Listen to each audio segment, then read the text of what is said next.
Welcome back to Legendary Journeys. If you thought the first half of our Annecy adventure was breathtaking, get ready to see Annecy beyond just the old town. So sit back, relax, and have your coffee ready. If you're just joining us, be sure to watch our Annecy Part 1 adventure.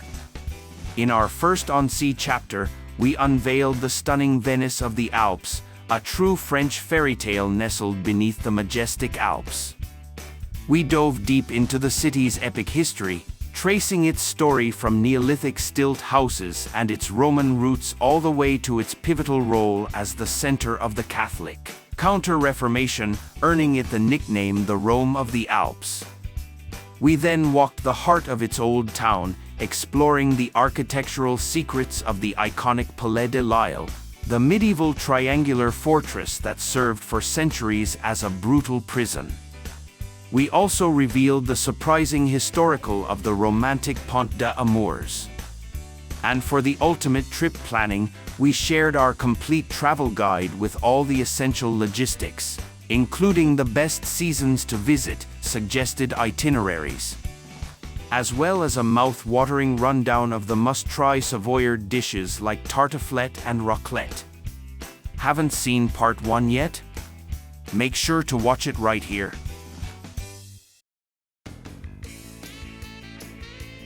In Part 2, we ascend above the canals to see the majesty of this French fairy tale from above.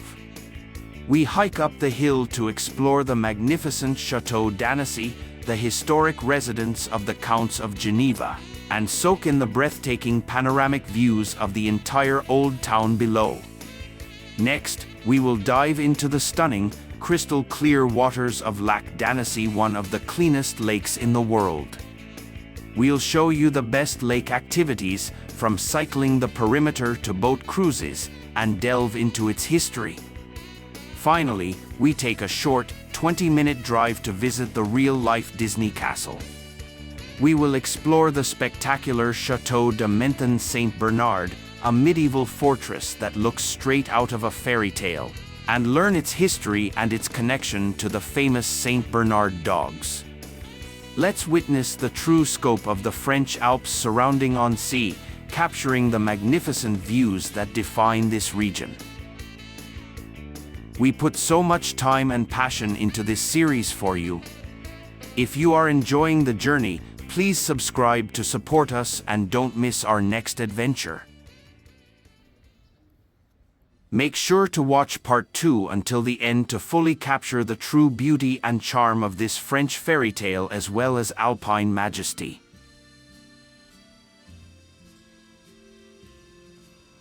But before we head up the hill, you have to see the magic of the light here. Let's see how different the city looks during the soft glow of early morning and the warm colors of beautiful golden hour.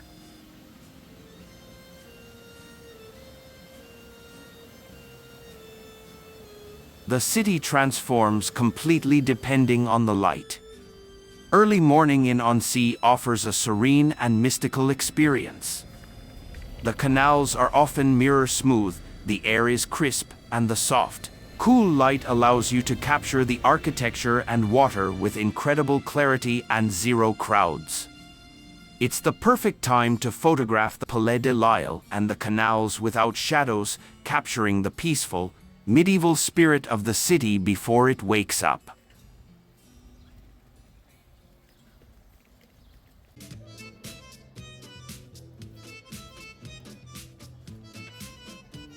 In contrast, the golden hour, which is the hour before sunset, completely changes the mood. The warm, soft, low-angle light bathes the Italianate-style buildings of the old town in rich hues of ochre and terracotta.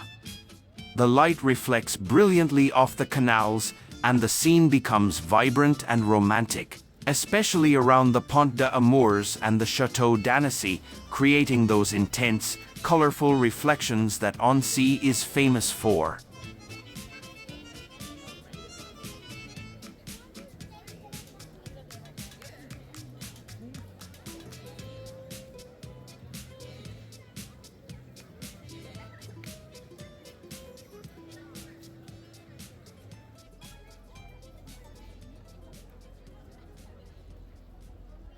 When you visit Annecy, take a moment to truly soak in the charm and beauty of the old town. Settle into a restaurant for a meal, or grab a refreshing ice cream to cool off before you make the ascent to the magnificent Château d'Annecy.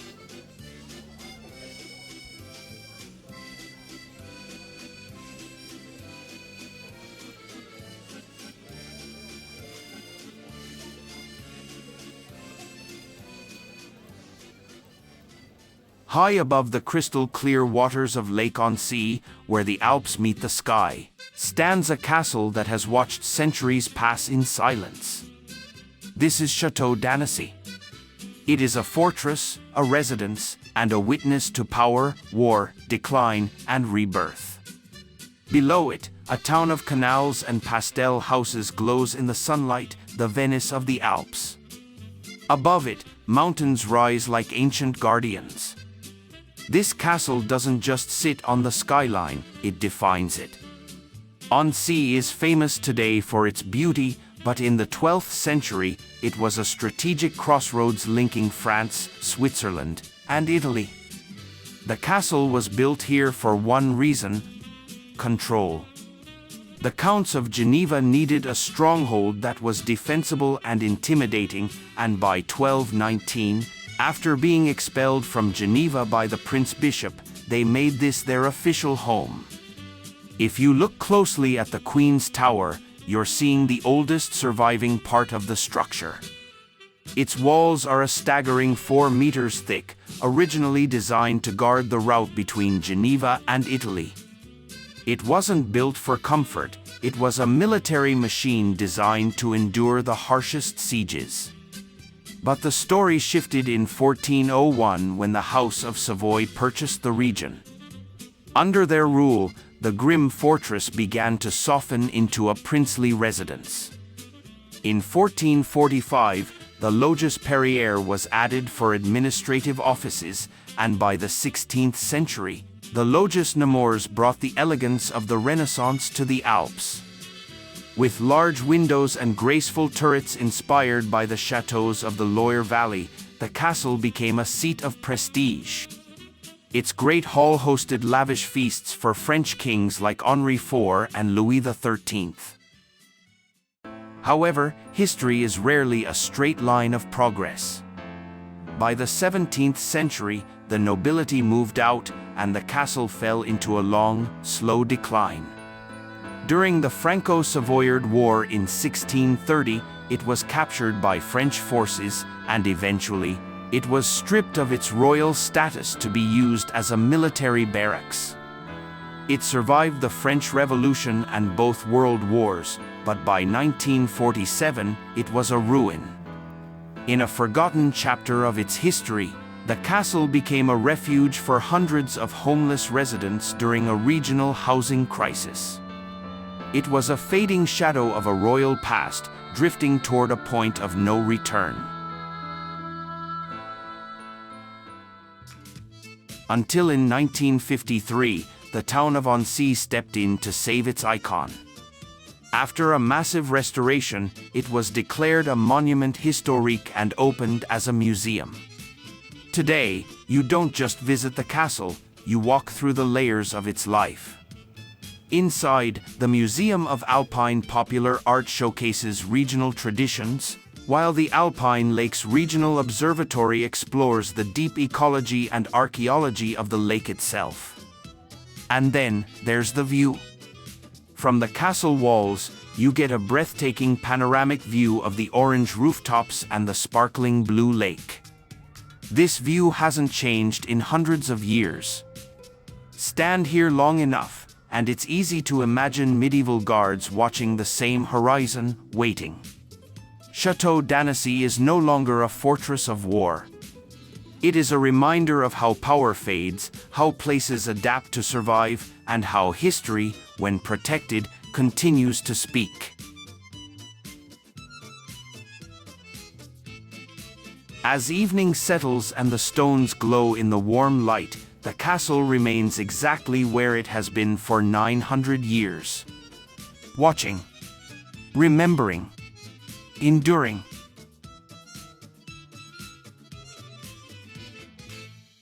After exploring the history on the hill, it's time to head from the heights of the castle down to the shores of the lake. You can see the water from above, but to truly feel its magic, you have to experience it up close.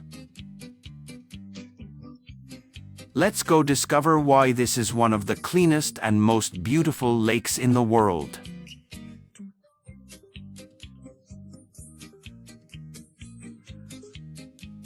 Lac d'Annecy is widely considered the crown jewel of the French Alps. Known as the Blue Lake, it is famous not just for its stunning beauty, but for its status as one of the cleanest and best preserved lakes in the world. The true majesty of the Alps is reflected in its perfect mirror, the shimmering blue heart of Lake Annecy. Formed 18,000 years ago by the melting of massive alpine glaciers, this is the second largest glacial lake in France. But its history goes back even further than the Romans. Beneath these turquoise waves lie the ghosts of the past. Archaeologists have discovered prehistoric pile dwellings, houses built on stilts, dating back to 3800 BC. These submerged villages are so significant they are protected as a UNESCO World Heritage Site. But the lake wasn't always this pristine. In the 1950s, it faced a pollution crisis. The people of Annecy fought back, building a massive underground protection belt to divert waste. Today, it stands as Europe's cleanest lake, a testament to what happens when nature and humanity work together. So, how do you experience this alpine jewel? You have 3 ways to play: land, air, and water. Hop on a bike and ride the Voie Verte.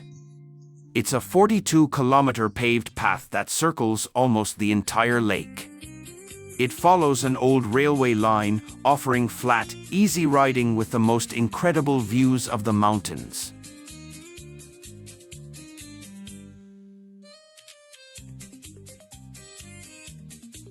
If you're feeling brave, this is the paragliding capital of Europe. The thermal winds near the Col de la Forclaz are legendary, letting you soar like an eagle over the turquoise basin. You can rent a paddle boat, hire a classic wooden speedboat, or take a sunset cruise to Amours, a village so beautiful it inspired the painter Paul Cézanne. Here's a secret for the history buffs. There is a shipwreck at the bottom. The SS France, a luxury steamship launched in 1909, sank mysteriously in 1971. It now sits perfectly preserved 42 meters down, making it a holy grail for deep water divers in the Alps. You're literally swimming in tap water. Thanks to a 1950s protection effort, Lake Annecy is so pure that it remains one of the few places on Earth where you are swimming in water that is technically classified as drinkable. It's not just rain that fills this lake. Deep under the surface at the northern end lies the Boubiots, a massive underwater spring that pumps freezing, fresh mountain water directly into the lake from 82 meters down. Finally, you can't leave the lake without crossing the Pont de Amours, or the Lovers' Bridge. It connects the Paquier Park to the Jardins de l'Europe. Legend says that if 2 lovers kiss in the middle of this bridge, they will be together for life. It's the perfect spot to stop, take a breath, and realize you are standing in a living fairy tale. Whether you believe the legend or not, one thing is certain: if the old town is the heart of this French fairy tale, then these turquoise waters are its soul. To reach our final destination, we're taking the road less hurried. Leaving the old town, we head south along the eastern shore of the lake, known as the Rive Plain or the Sunny Coast. This 20-minute drive is a highlight in itself, offering a front-row seat to the sheer scale of the Alps meeting the water. As you pass through the elegant village of Verrières-du-Lac, the road winds between lush gardens and steep limestone cliffs. On your right, the water shifts through every shade of blue from pale turquoise to deep sapphire. It's the kind of drive where you'll want to pull over at every single bend just to take a photo. But the real magic happens as you approach the village of Menthon-Saint-Bernard. Look up to the left, and you'll see the castle towers appearing like a mirage through the trees. As the road begins to climb away from the shore, the lake drops away below you, revealing a panorama that makes you feel like you've traveled back in time. You aren't just driving to a monument, you're ascending into a legend. If you thought the Château d'Annecy was impressive, prepare to step into a true architectural legend.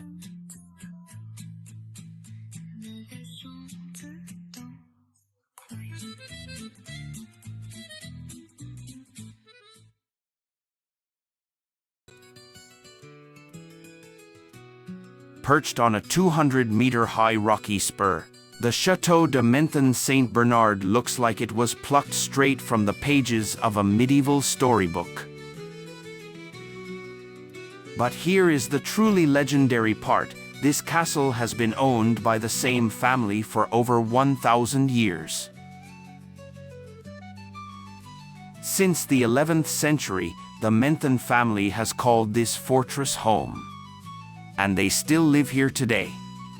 What began as a 10th-century wooden watchtower evolved into a massive stone fortress, and finally, the romantic masterpiece you see today. This family history isn't just about nobility, it's about courage. This was the birthplace of Saint Bernard of Menthon, the 11th-century patron saint of mountaineers and namesake of the famous Saint Bernard rescue dogs. But the family's bravery stretches into modern history, too. François de Menthon, a hero of the French resistance during World War II, lived here. He eventually served as the lead French prosecutor at the Nuremberg trials, helping to shape the course of justice in the 20th century. Legend says that while traveling the region, Walt Disney visited this castle in the early 1930s, and he was so captivated by these specific turrets that they became one of the primary inspirations for Sleeping Beauty's castle. Looking at those towers against the alpine sky, it's easy to see why. If you are a fan of Sleeping Beauty, Menthon-Saint-Bernard Castle actually feels more authentic than Neuschwanstein Castle because it is a lived-in family home with a 1,000-year history. Unlike many chunky medieval fortresses, Menthon-Saint-Bernard has many thin, pointed pencil turrets and a vertical elegance that perfectly matches the storybook look of the film. Look closely at the towers and you'll see a flag that looks exactly like Denmark's. It's actually the flag of Savoy, showing the family's historical loyalty to the region. Both flags share a mysterious Crusader origin, but this one represents the ancient duchy that ruled these mountains for centuries. They both share 12th century Crusader roots, but the Savoy cross is perfectly centered. It's a badge of regional loyalty. But for the true Menthon signature, look for their unique coat of arms carved into the stone or woven into banners. It features a silver lion on a red field, slashed by a blue diagonal stripe. At the very top, you'll see the Chief of Savoy, a small white cross on a blue background. This was a badge of honor granted to the Menthon family because they were so high-ranking and loyal to the Dukes of Savoy. This castle is most famous as the birthplace of Saint Bernard of Menthon. Born here in the 11th century, he dedicated his life to protecting travelers crossing the treacherous alpine passes. When you walk these halls, you aren't just in a home, you're in a sanctuary of world history. Inside its 105 rooms, the castle hides secrets that most museums would envy. The library holds over 12,000 ancient volumes, including rare manuscripts written on sheepskin by medieval monks long before the French Revolution.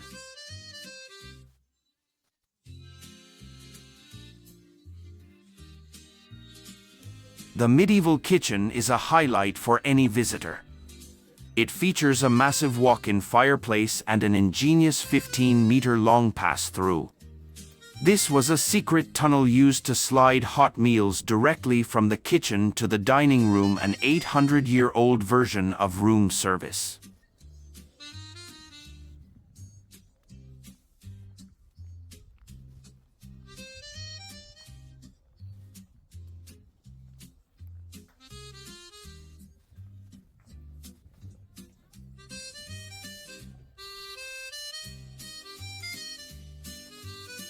As you stand on the terrace, looking out over the blue expanse of the lake with the Alps standing tall in the distance, you realize why this place has been guarded for a millennium.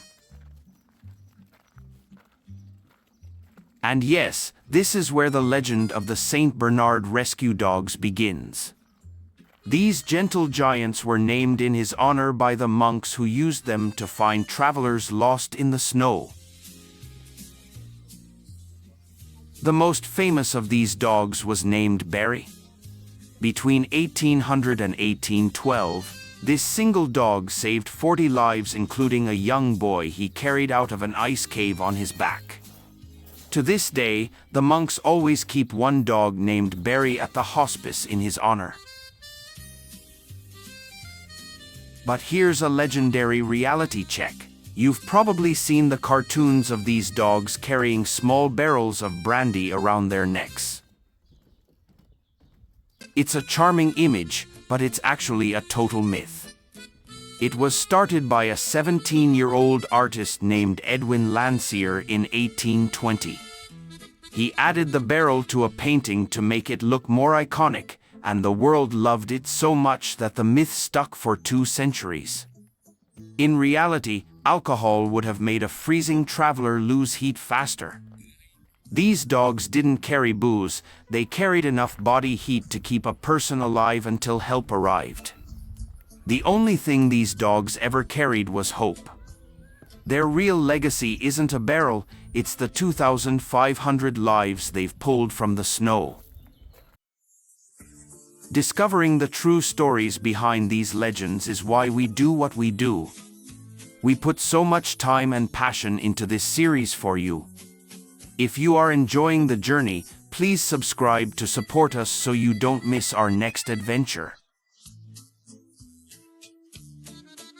Today, they've retired from active rescue duty. They're simply too heavy to be winched into helicopters.